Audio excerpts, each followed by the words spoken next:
여러분 안녕하십니까. 오늘도 참으로 좋은 날입니다. 하나님이 기쁨으로 채워주시기 바랍니다.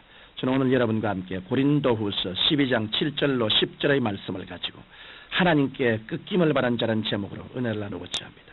시골에서 자란 사람은 송아지가 자라서 큰 소가 될 때쯤 사람들이 그 소의 코를 꿰는 것을 보았을 것입니다. 저 역시 어릴 때 소의 코를 꿰는 것을 보고 참 아프겠구나라고 생각했습니다. 소의 코를 꿰을 때 소는 아파하겠지만 농부가 소의 코를 꿰지 않으면 농사를 지을 수가 없습니다. 미국의 농부들도 말을 길들이기 위해 말의 길을 꺾는 일을 하는데 목동들이 기가 꺾이지 않은 말을 탔다가는 낭패를 당하고 맙니다. 신앙생활도 이와 마찬가지입니다. 타락한 인간은 제 고집대로 살고자 하는 습성이 있습니다. 만일 이 고집이 꺾이지 않는다면 하나님께 쓰임을 받을 수 없습니다. 하나님께서 쓰시고자 하는 사람은 반드시 꺾으시는 것입니다. 저는 오늘 신구약 성경을 통해 하나님께 꺾임을 받은 인물들에 대하여 살펴보고 하나님께서는 우리를 왜 꺾으시는지 그 이유에 대하여 생각해보고자 합니다. 첫째로 아브라함에 대하여 살펴보고자 합니다. 창세기 12장 1절에 보면 하나님께서는 75세의 아브라함에게 너는 너희 본토 친척 아비 집을 떠나 내가 네게 지시할 땅으로 가라 말씀하셨습니다. 하나님께 이 명령을 받은 아브라함은 순종하는 마음으로 갈대아 우르를 떠났지만 하나님의 말씀에 완전히 순종하지는 않았습니다.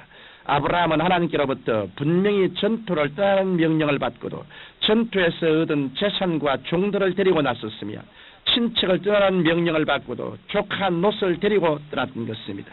아브라함은 하나님께 순종은 했으나 전폭적인 순종은 하지 않았던 것입니다. 그러자 하나님께서는 아브라함을 꺾기로 결정하셨습니다. 아브라함이 전토의 산물과 종들을 거느리고 가나안 땅으로 가니 그곳은 극심한 가뭄이 들어있었습니다. 이 때문에 아브라함이 데리고 온 종들은 다 달아났고 가축들은 굶어 죽고 말았던 것입니다. 그러자 아브라함은 조카와 아내를 데리고 하나님께서 지시하지도 않은 애굽으로 떠났습니다. 그런데 아브라함은 아내인 사라가 뛰어난 미모를 갖춘지라 애국 사람들이 자기를 죽이고 아내를 빼앗을까 두려워 아내를 동생이라 속여 부르게 되었던 것입니다. 그래서 그는 사라를 동생이라 하여 애굽의 바로 왕에게 시집을 보내야만 했습니다. 이 얼마나 치욕적인 일입니까? 여기에서 아브라함은 꺾이고 말았던 것입니다. 그는 자신의 힘으로는 결코 살아갈 수 없음을 깨닫게 되었습니다. 자기 자랑이 꺾이고 자기 고집이 꺾였습니다.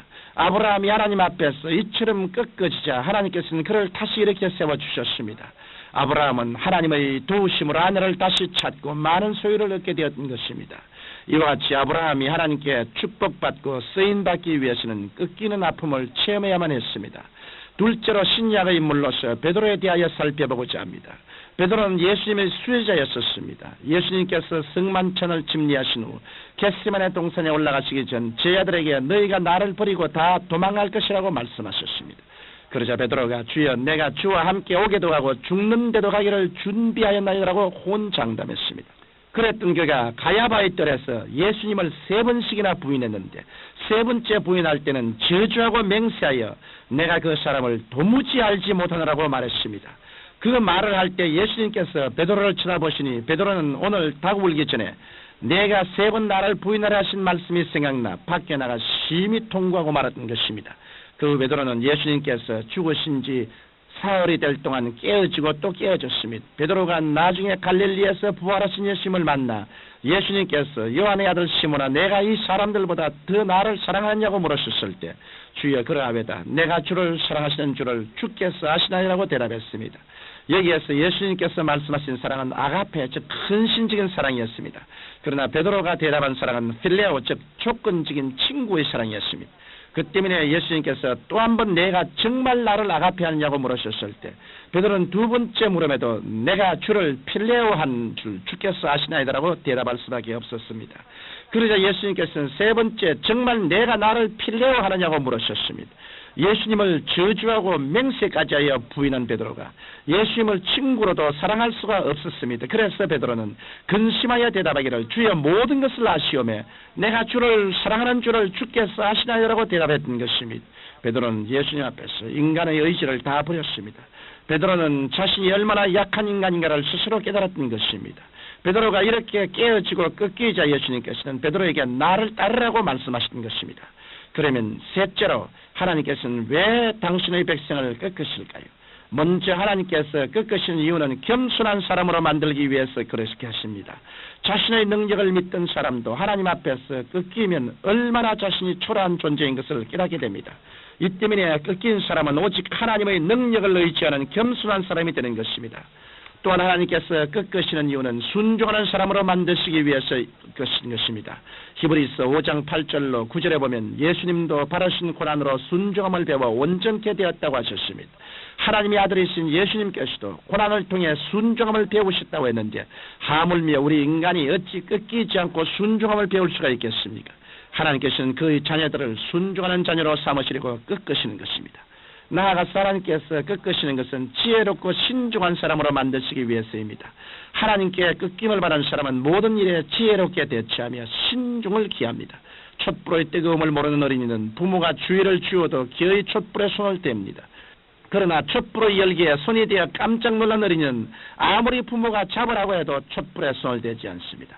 신앙인들의 삶도 마찬가지입니다. 잘못된 길로 들어섰다가 하나님께 한번 얻어맞은 사람은 신앙의 정도를 깨닫고 지혜롭고 신중하게 살아가는 것입니다. 마지막으로 하나님께서 꺾으시는 이유는 당신의 사랑을 깨닫는 사람으로 만드시기 위해서입니다. 히브리서 12장 6절에 보면 주께서 그 사랑하시는 자를 징계하시고 그의 바르시는 아들마다 채찍질하심이라고 말씀하셨습니다. 하나님께서는 사랑하는 자녀를 꺾으십니다. 신앙인들은 하나님의 채찍을 통해 하나님의 사랑을 깨닫게 되는 것입니다. 저 역시 그동안 하나님의 채찍을 많이 맞았습니다. 돌이켜보건대 하나님께서 저를 채찍질해 주셨기 때문에 그것이 다 신앙의 뼈가 되고 살이 되어 오늘의 죄가 되었습니다. 저는 이 일을 생각해 볼 때마다 하나님의 사랑에 감격하지 아니할 수 없는 것입니다. 청취자 여러분, 사도 바울은 내가 그리스도를 위하여 약한 것들과 능력과 궁핍과 핍박과 곤란을 기뻐하노니 이는 내가 약한 것 때에 곧 강함이라고 고백했습니다. 그리스도인들은 이처럼 능력과 궁핍과 핍박과 곤란을 통해 강해집니다. 이러한 과정이 하나님께 꺾이는 과정이요, 하나님께서는 이런 과정을 거친 사람을 사용하시는 것입니다. 하나님께서는 작게 꺾으신 사람은 작은 그릇으로, 크게 꺾은 사람은 큰 그릇으로 사용하십니다. 이러므로 여러분은 하나님의 축복을 받을 때만 감사하지 말고 하나님의 채찍을 맞고 하나님 앞에 꺾일 때도 감사하심으로 하나님의 쓰임받는 일꾼들이 되시기를 주님 이름으로 축원합니다. 전능하신 아버지 하나님, 우리가 하나님 앞에서 자신이 꺾이고 죽을 때 하나님의 영광의 성령이 우리를 점령하시고 하나님의 뜻대로 인도해 주신다는 것을 알고 있습니다. 우리 아버지여, 주의 손에서 우리를 꺾어 주시옵시고 더욱 하나님의 뜻대로 사용하여 주옵소서. 예수님 이름으로 기도합니다. 아멘.